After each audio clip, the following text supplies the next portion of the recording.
Welcome to the Human-Computer Interaction Laboratory at the University of Maryland. I'm Ben Shneiderman, and today I'd like to introduce you to the notion of dynamic queries. By dynamic queries, we mean to convey the notion of direct manipulation exploration of databases. The direct manipulation principles guide us to rapid, incremental, and reversible actions that will compose a query and also the immediate feedback on the display as adjustments are made to the query. Typically, we create dynamic queries by having sliders that can move back and forth on the display, and as the slider is moved, the display will change, showing points of light or colored areas or text coming and going on the screen. We find this form of exploration of databases to be a lot more satisfying than the traditional approach of composing a complex query such as this one in an SQL-like format. We've implemented two forms of dynamic query. The first is the chemical table of elements, and the second one is a real estate database searching program. The first dynamic query was created by Christopher Ahlberg using the Sun Spark Station. Every college student must learn the periodic table of elements. For this, we've developed an educational tool providing users with a dynamic queries interface to a small database consisting of the properties of some of the elements in the periodic table. It allows users to explore how the different properties interact with each other. It also allows users to find out about different trends of these properties in the periodic table.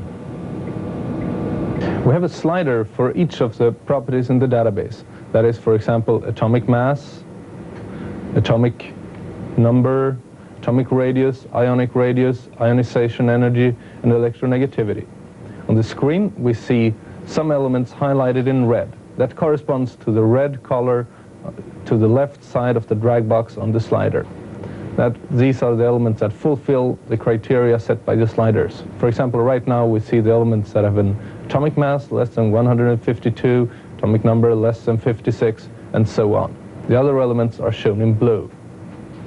Using a slider for the query is an incremental operation. As we move the slider, we have a rapid update of the screen. The operation is easily reversible. We have an easy undo function, and we don't get any error messages. So the ideas of direct manipulation very much influence the ideas of dynamic queries. Another application we can do here is to show trends in the database.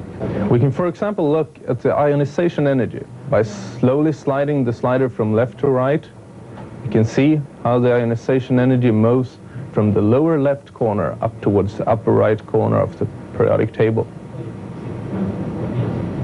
Another application would be to find breakings of trends. For example, we expect the ionization energy to increase as we move from the left towards the right in period 2, that is here. But as we slide the ionization energy sliders slowly across, we find that nitrogen is an exception. Third example I'm going to show you is that sometimes users don't know very much about the overall database, but they might have specific domain knowledge. Say, for example, that the chemist using this program knows very much about mercury, so he can move into the display, click on mercury, and thereby setting the sliders to the values of those properties of mercury. From there on, he can make his query less selective or more selective to get more or less elements highlighted. To show that dynamic queries is an effective way of database search, we ran a usability study. It showed us that chemistry students answering questions using a dynamic queries interface answered in approximately half the time compared to those using an old textual interface. Another application of dynamic queries is home finding. For this, Christopher Williamson have built a tool on the IBM PC. Finding a home is a challenge with current information tools.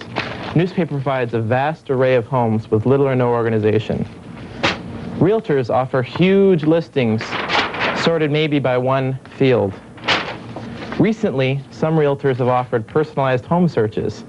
These are a vast improvement over previous information tools, but they're rather long, complicated forms. You fill it out, turn it into the person behind the counter.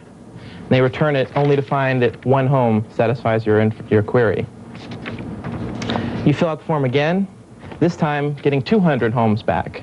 The dynamic home finder utilizes dynamic queries to help combat this all-or-nothing phenomena, as well as empowering the prospective home buyer with a new and more powerful information tool.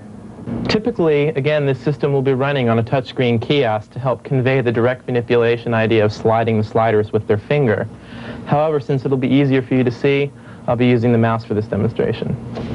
Now, let's take a hypothetical situation where Dr. Jones, recently hired by the University of Maryland, is interested in finding a home in the Washington, D.C. area. She would select the location she's interested in working at by dragging the A icon here across the map up to the location where she'll be working. In this case, near the University of Maryland, located here. Next, she would drag the B icon down to where her husband would be working near the Capitol downtown, about here.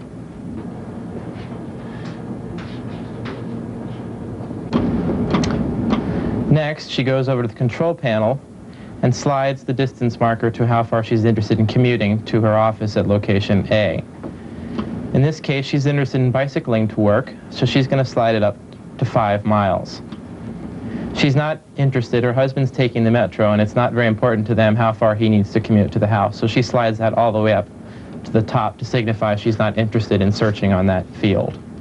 Next, Dr. Jones is interested in a home with at least 4 or more bedrooms. She designates this by sliding the slider bar down from 9 to the indicator reads 4. This means she's interested in a home with 4 or more bedrooms. If the house had 5 or 6 bedrooms, she would just have a guest bedroom or a study. That would be fine. Next, she's interested in a home that costs in about the $80,000 price range. Okay, again, designated here by the indicator 80,000. Finally, Dr. Jones is not interested in any apartments or condominiums, only in houses. In this case, as you can see, Dr. Jones has produced a list of approximately 7 homes here. She might be interested in having a printout of some more homes, so she could do this by simply deciding that she's interested in paying a little bit more for a home, and now she sees that when she slides up to 100,000, several more homes are available at that price. And finally, she could also choose that, well, she's actually interested in, she would rather not have to bicycle 5 miles, she'd rather be able to bicycle less, so she can actually slide that down to only 3 miles, and here she's got 2 homes, but she's going to go ahead and select 4 miles. That's a reasonable set. Now she's dealt with the all-or-nothing phenomena by only having about 8 or 9 homes is what she's interested in. She can find more information on a home by selecting it, and down here on the bottom of the screen is the specific information of the home. And conceivably at this point she could select a print button and get a listing of the detailed information of these homes, or even get a video tour on video disc at the realtor of these specific homes. Finally, she can manipulate a proximity query by dragging the A on the screen. It would be almost difficult, if not impossible, for a text database to offer this service. Here, for example, I've dragged the A to a new location where Dr. Jones might work, and it's updated the number of houses that are also 6 miles and meet the other criteria. Since it's critical that a dynamic query be run fast in real time along with the sliders, it is important to point out that this can still be done quickly with this database of over 2,000 homes on a simple PC. Here there are over 2,000 points of homes with different criteria, and yet it can still be queried in real time with the sliders.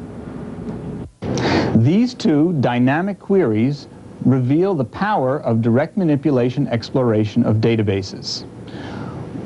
In building these interfaces, we came across many other interesting ideas that we think will lead to future improvements. For example, we'd like sliders that have both upper and lower bounds that can be set by the users. We'd like Boolean combinations of the sliders and other selector fields. Also, as the database gets large, we will need to do more rapid searching and possibly parallel computing to search the database and display the results rapidly enough. However, we've been very encouraged by these two implementations and feel that there's a very promising future for the concept of dynamic queries, both for novice users to give them easy access and experts in the domain areas so that they can explore and develop intuitions about a database, which would be very hard to do with any other method than dynamic queries. Thank you.